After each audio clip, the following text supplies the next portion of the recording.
Hi అందరికీ. కొబ్బరి rice ఎలా చేయాలో చూపిస్తాను, ఒకసారి చూడండి. ఒక గ్లాస్కి 2 గ్లాసుల చొప్పున కొబ్బరి పాలు తీసుకుని అందులో వాటర్ కలుపుకొని 1కి 2 చొప్పున పోసుకోవాలి. నేను ఇప్పుడు ఒక గ్లాస్ వండుతున్నాను. దీంట్లో నేను చాలా సింపుల్గా చేస్తున్నాను. దీంట్లో బిర్యానీ ఆకు ఒకటి, దాల్చిన చెక్క ఒకటి, కొంచెం సాజీరా, ఒక స్టార్ ఫ్లవర్, ఒక 4 లవంగ మొగ్గలు, ఒక బిర్యానీ కాయ, అలాగే కొన్ని మిరియాలు,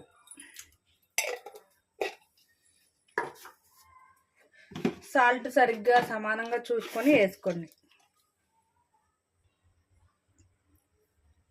ఒక డబ్బాకి వచ్చి నేను 1 స్పూన్ సాల్ట్, హాఫ్ డబ్బాకి 1/2 స్పూన్ సాల్ట్ వేసి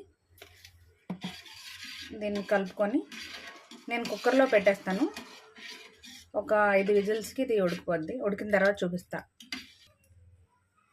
మర్చిపోయాను, 4 యాలక్కాయలు కూడా వేయాలి. దీనికి మస్ట్గా యాలక్కాయలు కంపల్సరీ ఉండాలి, ఎందుకంటే కొబ్బరి పాలు వికారంగా అనిపిస్తుంది కొంచెం. కొబ్బరి రసం రెడీ అయిపోయింది. దీంట్లోకి ప్రాన్స్ కర్రీ వేసుకొని తింటే బాగుంటుంది. మీరందరూ కావాలంటే చేసుకోండి. నా ఛానల్ సబ్స్క్రైబ్ చేసుకోండి, లైక్ చేయండి.